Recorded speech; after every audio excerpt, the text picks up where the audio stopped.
Hi, KOIN Meteorologist Josh Cozart here with your latest weather forecast. We've got a lot to unpack as this has really been a volatile past 24 hours or so here across the Pacific Northwest. And that activity, well, it does continue. So let's go ahead, just take a look back at what we saw yesterday. This was primarily out towards southwest Washington, where a lot of lightning started to spark up and rapidly move its way further to the north along the Willamette Valley, along the Cascades and the coastline. These just a few of the images that we managed to see really over the past 24 hours out towards the McMinnville area, along the Willamette Valley, out towards Oregon's wine country, experiencing some of those lightning strikes there, looking off to the south, and also a lighthouse and lightning, something you don't typically get to see here along the Oregon coast, and that activity will continue to ramp up further north in the state of Oregon and out towards the eastern half of the state of Washington as we continue through our Wednesday evening. You can see, though, over the past 24 hours, a lot of that lightning activity racing its way from south to north along I-5, and this is something that we are keeping a very close eye on because even at this point in time, we are still seeing those lightning strikes across our area. Now, you'll notice very little impacts as far as our weather goes here in the Portland area. So all is calm, quiet, and clear at this point in time. This all coming as we prepare for excessive heat to once again return to the Pacific Northwest, sounding a bit like a broken record for us as of late, as all of those summer-like temperatures just continue to find their way back into the Pacific Northwest. But you'll notice the lightning quickly starting to slow down as we lose some of that daytime heating. But if you look right below me, that's a live look out over downtown Portland as those hazy skies still remain across the region. The National Weather Service still prepping us for the potential for lightning-induced wildfires for starting and spreading with red flag warning that is currently in effect at least through 10 o'clock tonight. That's where we expect to see that thunderstorm activity still remain, potentially starting new wildfires, and we've seen that over the last little bit. I'm going to go ahead and pull up the satellite imagery that we were able to capture from the GOES 18 satellite. You can see the smoke billowing up out towards places like Douglas and Lane County. This is just a bit of a snapshot of what we saw back over the past 24 hours or so. Lightning starting new fires out towards the forested areas of the southern and central Cascades in the Beaver State. Now, the new lightning, the current lightning, firing up out towards the northeast corner of the state of Oregon and out towards the eastern sections of Washington. So something we are very closely monitoring as we move our way through the next several hours. Now, as far as our current temperatures go, that's where we are sitting on the warmer side of things. Still 88 degrees here in the city, 80 out towards Salem. So the further south you go, a little bit cooler, and seeing those 60s out along the coastline as well. Now, out towards the east of the Columbia River Gorge, east of the Cascades, that's where the Dalles are currently at about 87 degrees. That's down anywhere from a couple of degrees to almost 10 to 15 degrees earlier in the day. So significantly cooler, comparatively speaking, to the triple digits that we experienced in places like Salem, or 104 out towards the Dalles just about 24 hours ago or so. So here's our big weather headlines for us. The thunderstorm activity, it's going to continue to decrease as we work our way through the overnight hours tonight. That's the good news. Now, as far as the heat, it's going to continue to build as that thunderstorm activity does just the same. We'll go ahead and get you a look, a time-lapse view of exactly what we experienced back over the past little while, if my computer will cooperate with me here. Let's see. But as far, it's got to reload, of course. That's the beauty of streaming live right here on KOIN.com and also on all of our social media platforms. But as this loads up, that elevated fire potential, that's going to take us well into the next several weeks, unfortunately. If we see any more lightning once again return to our region, that has the potential to be a cause for concern. Not only that, but also the lack of rainfall. We're up to about 20 days of no measurable rainfall here in the Portland metro area. That's also concerning. We need the moisture to once again return to help reduce that wildfire potential that has really kind of run rampant as of late. So the thunderstorms, here's a bit of a time-lapse view of them developing over the high terrain of the Cascades just a few hours ago.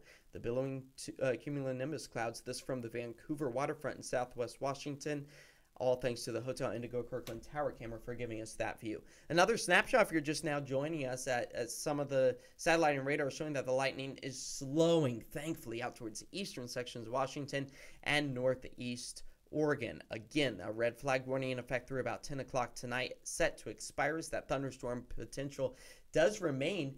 That's where we could potentially see gusty winds, frequent lightning, and a greater threat, of course, of those wildfire conditions. Now, here's a bit of a snapshot of where the dry conditions, the hot weather, along with the thunderstorm activity all comes together to show you our fire weather danger. So turning up the dial out towards Yakima, Washington. Pendleton was up to 10 earlier today, now tapering back as we push our way through the rest of this evening. So really kind of good to see these conditions downgraded as those temperatures start to fall tonight and the relative humidity values start to rise.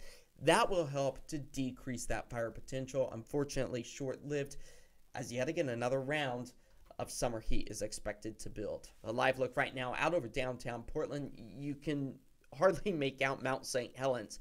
Typically, the sky is crystal clear, but not only from the fires burning here across the western half of the country, Northern California, all of that funneling its way back up into our area, but we do have the potential for some of our skies to be polluted due to a fire that is currently burning out towards a recycling steel facility in northern Portland. Of course, you could get the latest information on that right now at KOIN.com. 88 degrees, that's where we are currently sitting here out at PDX. The winds on the comm side, so very little air movement to kind of help to stir up the atmosphere and potentially remove any of that wildfire smoke or the burning conditions that we are seeing in northern Portland right now. So as we move our way through the rest of this evening, expecting to see that marine layer push its way back along the coastline, the I-5 corridor, steering clear of any cloud coverage. So that's good news. That means cooler temperatures are on the horizon for us as we work our way through the rest of this evening. We are also expecting to see the sunshine really ramp up tomorrow. If you're maybe traveling along the coast for the start of the day on your Thursday, maybe a light drizzle, a welcome sight. And we will, unfortunately, keep our rain gauges on the drier side of things. A lot of zeros here coming up with our rainfall accumulation. This has been par for the course, sounding like a broken record with the lack of rainfall.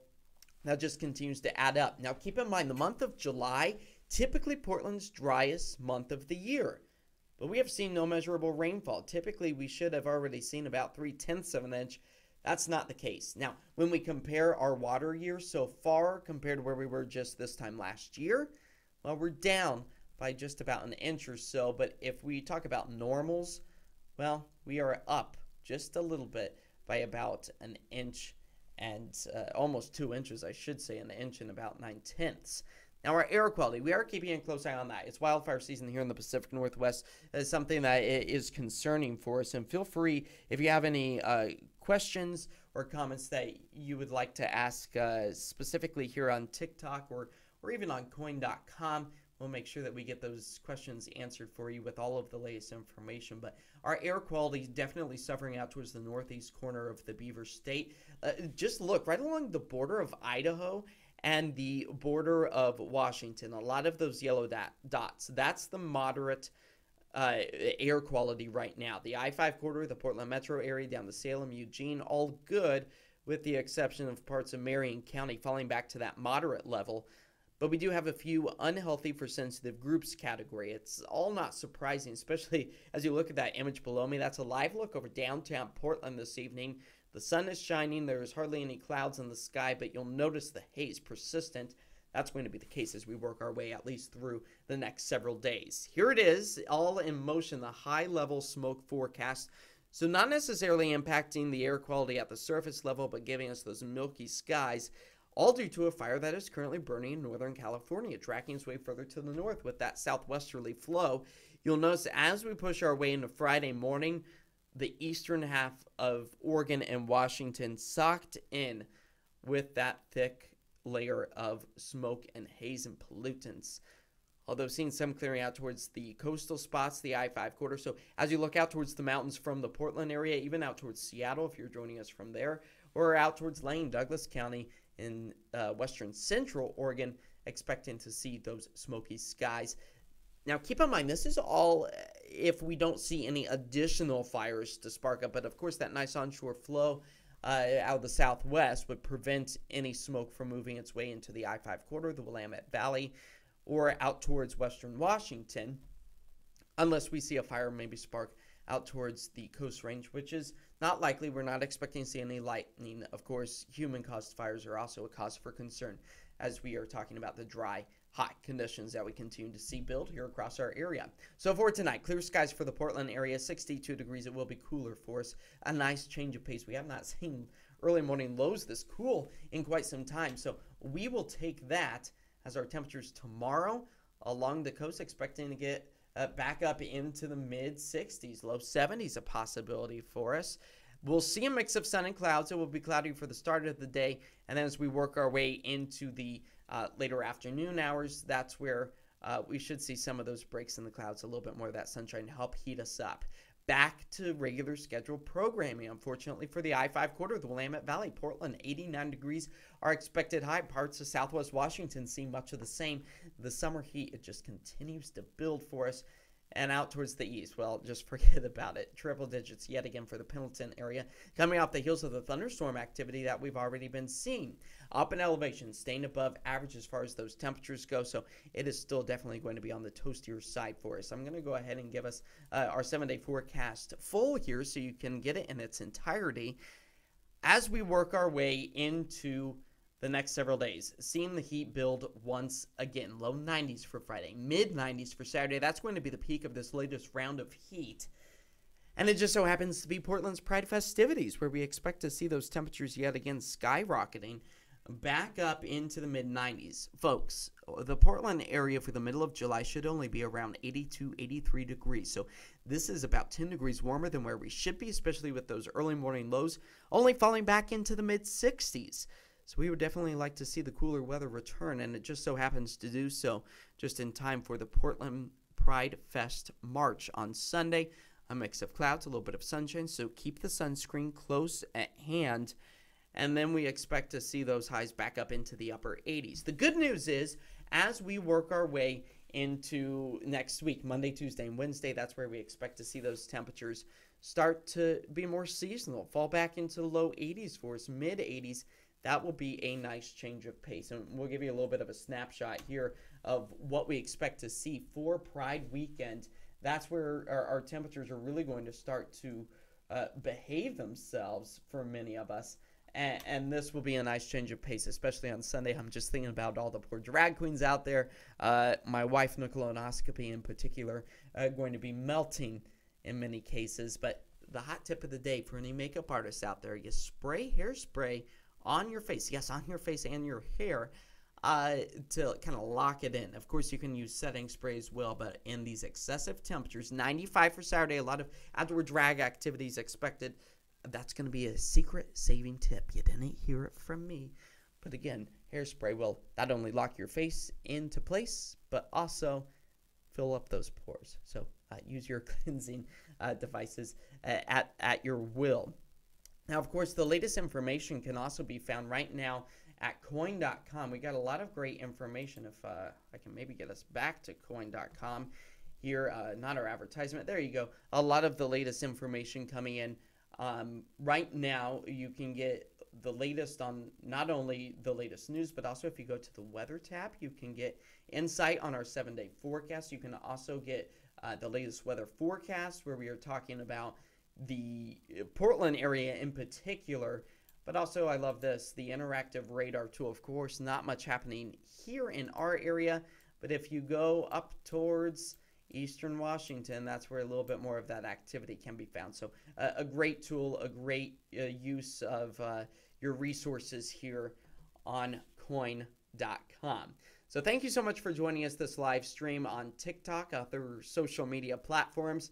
And of course, we're always live and ready to give you the latest information right here on KOIN.com. We'll leave it at that, and I hope you have a great rest of your Wednesday.